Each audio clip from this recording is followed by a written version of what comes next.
নমস্কার বন্ধুরা, শুভ সকাল। আমি মিঠু, তোমাদের জন্য আবারও একটা নতুন ভিডিও নিয়ে হাজির হলাম। তো আমার সকল বন্ধু, তোমরা সকলে কেমন আছো? আশা করি যে যেখানে আছো ঠাকুরের কৃপায় অনেক সুস্থ আছো এবং অনেক ভালো আছো।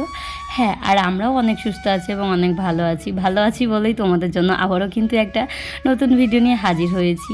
তো এই যে দেখতে পাচ্ছ, সকালবেলায় ঘুম থেকে উঠেই আমার যেটা কাজ ছিল ভিডিও এডিটিংয়ের কাজ। ভিডিও এডিটিং আমি পুরোটা করতে পারি না, কাটিং তারপরে মিউজিক এগুলো দিয়ে রাখি, পরে কিন্তু ভয়েসটা দিচ্ছি। যেহেতু এখন প্রচণ্ড গরম পড়েছে, তো সকালবেলায় কিন্তু একদমই ঘুমটা ভাঙতে চাইছে না ভোরবেলার দিকে। তো সেই জন্য ভোরবেলার দিকে ঘুমটা একটু বেশি হচ্ছে, আর এখন ভোরবেলাটাই বেশি সময় দিয়ে এডিট করতে পারছি না।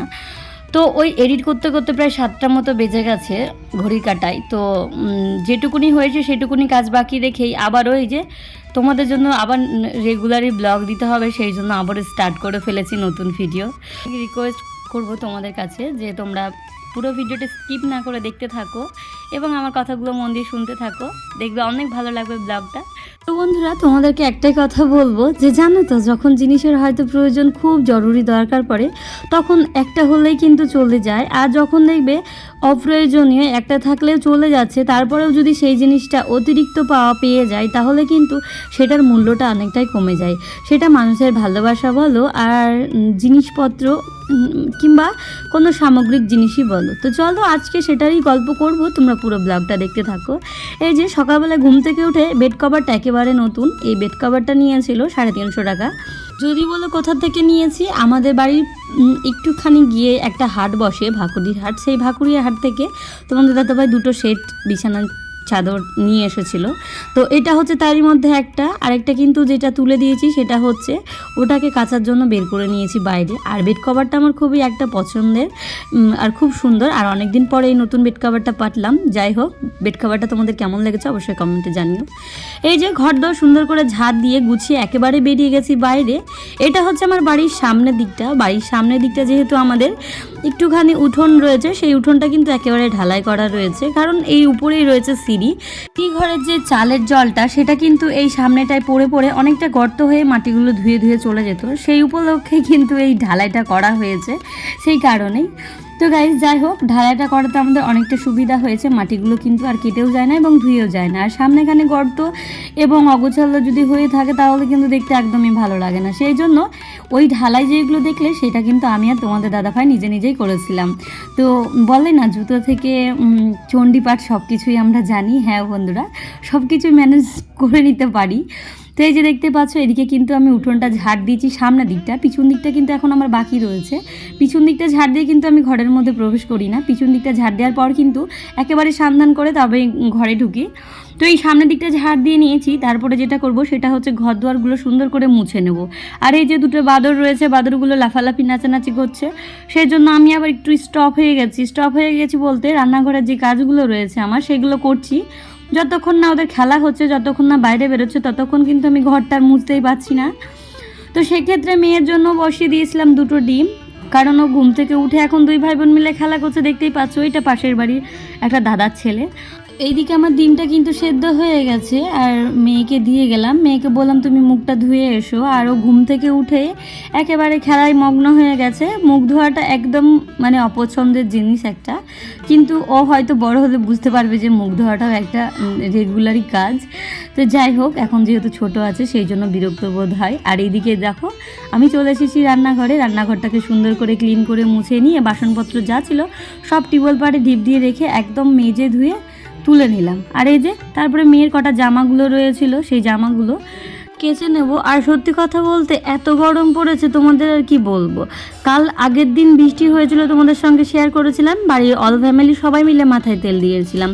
তারপরে যা গরম পড়েছে দেখো। এদিকে আমি কিন্তু রান্নাবান্নাটাও সেরে নিয়েছি স্নান করে এসে, আর এদিকে মেয়েকেও কিন্তু স্নান করে নিয়েছি। আজকে রান্না ব্লগটা তোমাদের সঙ্গে শেয়ার করলাম না, তার কারণ কি বলো তো, ওই যে বললাম না আমার ফোনটার একটু সমস্যা হচ্ছে।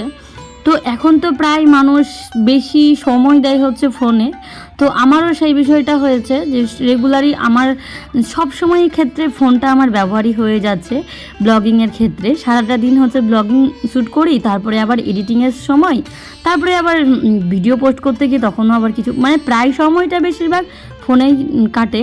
তো সেই জন্য ফোনটা মনে হচ্ছে আমার একটু অসুবিধা করছে, জানি না কি হবে। এদিকে কিন্তু মেয়েকে সাবধান করে নিয়েছি, কারণ ওরও মাথায় তেল দেওয়া ছিল আর প্রচণ্ড গরম লাগছিল আর ঘেমে যাচ্ছিল। সেই জন্য ওকেও একবারে বেশি করে জল দিয়ে মাথায় শ্যাম্পু দিয়ে সুন্দর করে স্নান করিয়ে নিয়ে চলে এসেছি। আর আজকে তোমাদের সঙ্গে তো রান্নাবান্নাটা শেয়ার করলাম না, রান্নাবান্না টুকিনাকি সেরে ফেলেছি। ফোনটা একটু অসুবিধা হচ্ছিল, সেই জন্য আর ব্লগটা কন্টিনিউ করে যেতে পারিনি।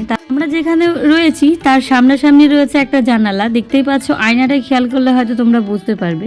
তো পাশের বাড়ির ওই ছেলেটা এবং পাশের বাড়ির একটা কাকাতো মেয়ে, তো তাদেরকে রাগানো হচ্ছিল। এদিকে মেয়ে চিৎকার করছে এবং আমিও চিৎকার করছিলাম, মানে ওকে রাগাচ্ছিলাম যেহেতু। এদিকে মেয়েকে স্নান করে নিয়ে এসেছি, ও চুলটা একেবারে জল হয়ে রয়েছে। আর এখন কি বলো তো, ফ্যান তো একদম অফ করা যাচ্ছে না। স্নান করে এসেছে তবুও দেখো কিভাবে ঘেমে যাচ্ছে অনবরত। আর আমি তো যেহেতু সকালবেলায় স্নান করে নিয়েছি, তারপরে মনে হচ্ছে না যে একেবারে স্নান করে আসছি আরেকবার, কিন্তু যতবারই স্নান করি না কেন গরম কিন্তু যেতেই চাইছে না, এত গরম পড়েছে। গুমট ভাব রয়েছে একটা। তো বাচ্চা কাচ্চা সত্যিকারে এই গরমের মধ্যে রাখাটা অনেকটা টাফ হয়ে যাচ্ছে। আর এত রৌদ্রু পড়েছে যে তোমাদের আর কি বলবো। তো এই সকাল সকাল যদি স্নান করে ঘুম না পাতায় তাহলে কিন্তু সারাটা দিন এখানে ওখানে টোটো করে দৌড়ে বেড়াবে। সেই জন্যই যে মেয়েকে স্নান করিয়ে একেবারে রেডি করিয়ে আদর টাদর করে ওকে বললাম একটু তোমার ছড়া লিখতে বাকি রয়েছে, সেই ছড়াটা তুমি লেখো, আমি ভাতটা বেড়ে আসি। যদিও ঘড়ি কাটায় এখন বাজে 12টা, মেয়েকে একবারও খাওয়া হয়েছিল 9:30টার সময়, তারপরে এখন ওই 12টা মতো বাজে। এখন মা মেয়ে খেয়ে নেব। আমরা মা মেয়ে খেয়ে নেওয়ার পর আমার যে ভিডিও এডিটিংয়ের কাজটা বাকি রয়েছে সেই কাজটাকে আবার ধরতে হবে। তারপরে কিন্তু আবার তোমাদের সঙ্গে ভিডিও আপলোড করা থাকে 2টোর সময়। তো তোমরা প্রত্যেকদিন ভিডিও পাও দেখো 2টোই সময়, কিন্তু জানো তো চেষ্টা করি প্রত্যেকদিন 2টোর সময় ভিডিও দেওয়ার। এই যে সংসার সামলাতে গিয়ে এবং বাচ্চা সামলাতে গিয়ে তোমাদের ভিডিও দিতে কোনো দিন একটু 10 মিনিট দেরি হয়ে যায়, কোনো দিন 8 ঘন্টাও দেরি হয়ে যায়। তো সকলকে বলবো সবাই এভাবে পাশে থেকো, এভাবে সাথে থেকো এবং আমাকে অনেকটা সাপোর্ট করো। তোমাদের সাপোর্ট পেয়ে যেন আমি অনেকটা দূরে এগিয়ে যেতে পারি, এবং তোমাদের ভালোবাসা সত্যিই আমার একান্ত প্রয়োজন। তোমাদের ভালোবাসা ছাড়া কেউ এগোতে পারবে না। এক বন্ধুই পারে আরেক বন্ধুদের অনেকটা দূরে এগিয়ে নিয়ে যেতে। তো এই যে আমরা মা মেয়ে ভাত খেতে বসেছি, আর এদিকে আমার মা সর্ষেটা ঝেড়ে নিচ্ছে।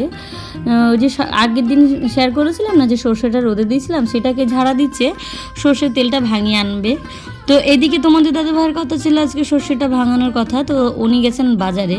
বিশ্বাস করবে না, তোমাদের আগেই বললাম জিনিস যখন থাকে না হয়তো তখন একটাও থাকে না, জিনিস যখন থাকে তখন হয়তো অ্যাভেলেবেল থাকে, আর যখন থাকে তখন হয়তো সেই জিনিসটার গুরুত্বটা কমে যায়। সেটাই ঘটেছে আমার সঙ্গে, দেখতেই পাচ্ছ।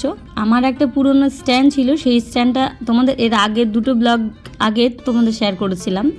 তো তখন একটা যে ব্লগিংয়ের ফোনটা ধরে রাখার একটা জিনিস থাকে, সেই জিনিসটা খারাপ হয়ে গেছিলো।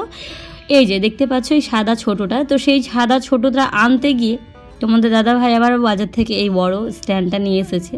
ওটা আমার প্রয়োজন নেই, ওটা আমার দরকার নেই, তবুও নিয়ে এসেছে। তো আমি বলেছি যে ঘুরিয়ে দেওয়ার কথা, তো শোনেনি। মধ্যবিত্ত পরিবারে সবটাই হিসাব করে চলাটাই হচ্ছে একটা মেয়ের কর্তব্য। যেহেতু আমার কাছে রয়েছে অলরেডি 2টো ছোট স্ট্যান্ড, সেগুলো দিয়ে আমি কাজ চালিয়ে নিচ্ছি। আমার বড়টা একেবারেই অপ্রয়োজনীয়, এত বড় একটা জিনিস রাখারও জায়গার প্রয়োজন থাকে আর যত্নেরও প্রয়োজন থাকে। জিনিস কিনে নিয়ে শুধু রেখে দিলেই হয় না, জিনিসটাকেও কিন্তু যত্ন করে রাখতে হয়। আর তোমরা যারা আমার ব্লগটা দেখছো, দেখে তোমরাও ভাবছো যে স্ট্যান্ড কেনাটা খুবই প্রয়োজন। হ্যাঁ প্রয়োজন, একটা স্ট্যান্ড থাকলেই যথেষ্ট। তো তোমাদের বলবো যতদিন না সফলতা পাবে, নিজে ইনকাম করতে পারবে, ততদিন কিন্তু জিনিস কিনবে না। যখনই নিজে ইনকাম করতে পারবে, দেখবে যখনই একটা জিনিস থেকে আর্নিং হচ্ছে কিংবা তুমি সফলতার মুখ দেখতে পাচ্ছ, তখনই হয়তো যদি প্রয়োজন লাগে তখন কিনবে, তার আগে নয়। আমিও এই কথাটাই আমার মাথায় ঘোরে এবং আমিও সবসময় এই চিন্তাটাই করি। তো সেটা হয়তো বোঝে না, বোঝালেও হয়তো বোঝে না। আমিও বলেছিলাম যে যেদিন আমি সফলতা পাবো এবং যবে আমি আর্নিং করতে পারবো তবে হয়তো আমি, হ্যাঁ আমার শখ ছিল বড় একটা রিং লাইটগুলো নেওয়ার। তো যাই হোক, এটা যখন চলেই এসেছে, দেখা যাক কবে ব্যবহার করি। যবেই ব্যবহার করব তোমাদের সঙ্গে শেয়ার করব। আর ফেলেও দিতে পারছি না, আর যদি না ঘুরিয়ে দিয়ে আসে তাহলে কিছু করারও নেই। যাই হোক, এদিকে বিকেলবেলায় চলে এসেছে দই ফুচকা না, অ্যাকচুয়ালি জল ফুচকা এসেছিলো। আর দুপুরবেলায় আসার সময় কিন্তু তোমাদের দই নিয়ে এসেছিলো, সেই দইটা দিয়ে এখন আমরা বানিয়ে খেয়ে নিলাম দই ফুচকা। কি শর্টকাট বুদ্ধিতে আমি বানিয়ে খেতে পারলাম দই ফুচকা, দেখেছো তো। বাড়িতেই ছিল যেহেতু দইটা, সেই জন্য দইটা ভরে একদম দই ফুচকা বানিয়ে গপাগপ খেয়ে নিলাম আনন্দ সহকারে। তারপরে একটু অঘটন ঘটে গেছিলো বাড়িতে, সেটা হচ্ছে বলার মতন না, যাই হোক সেটা বললামই না। তো মনটা একেবারে খারাপ ছিল, বিকেল থেকে যাই করেছিলাম আর শেয়ার করতে পারিনি। তারপরে দেখো একেবারে সন্ধেবেলায় কিন্তু চলে এসেছি রান্নাঘরে এসে আমি আলু পটল কুমড়ো দিয়ে একটা তরকারি করে নিচ্ছি, আর এদিকে রুটিটাও বানিয়ে নেবো। জানো তো এই রুটি ভাজা কাজটা কিন্তু আমার একেবারে অপছন্দের ছিল, আজ কিন্তু একেবারে পছন্দের হয়ে গেছে। মানুষ হচ্ছে অভ্যাসের দাস, মানুষ যেটা করে এবং যেটা অভ্যাস করে সেটা কিন্তু মানুষের অভ্যাসের দাস হিসেবে মানে দাঁড়িয়ে যায়। তো আমার কাছেও এটা বলতে পারো অভ্যাসের দাস, যেহেতু তোমাদের দাদাভাই রুটি খেতে প্রচণ্ড ভালোবাসে, রেগুলারই রুটি ওর লাগেই, তো সেই জন্য বেশি না 4টে থেকে 5টা রুটি ভাজলে কিন্তু হয়ে যায়। তারপরে যেটা হয়েছিল একেবারে বললাম না তোমাদের যে অঘটন ঘটেই যাচ্ছে, জানি না আজকে কার মুখটা দেখে উঠেছিলাম। দেখতে পাচ্ছ আমি গ্যাসটা কিন্তু অনেকক্ষণ আগেই ছেড়ে দিয়েছি, এইদিকে ফায়ার করেই যাচ্ছি, গ্যাসটা কিন্তু ধরছে না। আর যতক্ষণ ওই গ্যাসটা ছাড়া ছিল প্রচুর গ্যাস কিন্তু বেরিয়ে গেছে। এইদিকে যখনই একবার ফায়ার হয়েছে, দেখতে পেয়েছো আগুনটা কত জোরে মানে উঠেছে। আমি তো একেবারে বুকের ভেতরটা ধরস করে উঠেছিল, এই বুঝি গেল আগুন লেগে। যাই হোক মানে অনেক মানে চুপ করে স্থির হয়ে গেছিলাম একেবারে, যে কি হলো বিষয়টা আমার সঙ্গে, আমি ভেবে উঠতে পেরেছিলাম না। পরে যখন এডিট করছি এবং যখন হচ্ছে পরে ভাবনা চিন্তা করলাম, তখন যে মানে করলাম যে এর থেকে আমার উনুনই অনেক ভালো। তো যাই হোক সবটাই ভালো, কিন্তু ব্যবহার করতে পারলেই হলো। তো আমার দোষ ছিল, আমার গাফিলতির জন্য ওটা হয়েছিল, যেহেতু আগে থেকেই আমি কিন্তু গ্যাসটা ছেড়ে রেখেছিলাম। তো সেক্ষেত্রে পরে লাইটারটা দিয়ে যখন মানে করি, তখন হয়তো এরকমভাবে গ্যাসটা উড়ে গেছিলো। 1 সেকেন্ডের জন্য ভাবছিলাম যে হয়তো আগুনটা লাগিয়ে ফেলতাম, ঘরে কি অবস্থাটা হতো, নিজে মরতাম আরও বাকিদের কষ্টটা দিতাম। যাই হোক বাদি দাও ওইসব কথা। এদিকে দেখতে পাচ্ছ মা দুর্গার মতো যদি 10টা হাত থাকতো তাহলে হয়তো আমার আরও অনেক সুবিধা হতো। ওইদিকে মেয়েকে হাতের কাজ করতে দিয়ে এসেছি, আর এইদিকে কিন্তু রান্নাটাও আমি সেরে নিচ্ছি। মেয়েকে লেখাগুলো যেই কাজগুলো রয়েছে সেই লেখাগুলো করতে দিয়েছি, কারণ ওর লেখাগুলো একটু বলে দিলে আমি রান্নাঘর থেকে চিৎকার করে বলতে থাকি যে এটার পর এটা করো, এটার পর এটা করো, তখন সেটা করতে থাকে। আর এদিকে কিন্তু আমি রান্নাটাও টুকিনাকি করে সেরে নিচ্ছি, একেবারে তাড়াহুড়ো করে, দেখতেই পাচ্ছ। একদিকে দিয়েছি তরকারি আর একদিকে রুটি, আর রুটিগুলো খুব সুন্দরভাবে ব্যাং ফোলা হয়ে ফুলছে। আর রুটি বলো আর যাই বলো, যেটা মানে যে কোনো কাজ যদি সুন্দরভাবে হয় না, জিনিসগুলো ভালোভাবে তৈরি হয়, ফুলকো রুটির কথাই বলছি, রুটি কিংবা লুচি যদি সুন্দর করে ফুললে তাহলে কিন্তু জিনিসগুলো তৈরি করতে একদম ভালো লাগে। আর যদি না হয় তাহলে কিন্তু মনটা একেবারেই খারাপ হয়ে যায়। দেখলে গ্যাস ধরাতে গিয়ে আগুন লেগে গেছিলো, সেই জন্য বারবার কিন্তু আমি গ্যাস অফ করে কাজ করছিলাম, এত ভয় ঢুকেছিল আমার ভেতরে। তোমরা এরকম কখনোই করবে না, সাবধান হয়ে চলবে। আজকের ব্লগটা অনেকটাই বড় হয়েছে। তো বন্ধুরা সকলে ভালো থেকো, সুস্থ থেকো, টাটা। আজকে পরপর 2টো বিপদের হাত থেকে আমি মুক্তি পেলাম। সকলে ভালো থেকো, সুস্থ থেকো, দেখা হচ্ছে তোমাদের সঙ্গে আবারও একটা নতুন ভিডিওতে। আর তোমাদের সকলকে জানাই অসংখ্য ধন্যবাদ নিজের মূল্যবান সময়টুকু আমার ভিডিওতে দেওয়ার জন্য। বাই বাই, দেখা হচ্ছে নেক্সট একটা ব্লগে।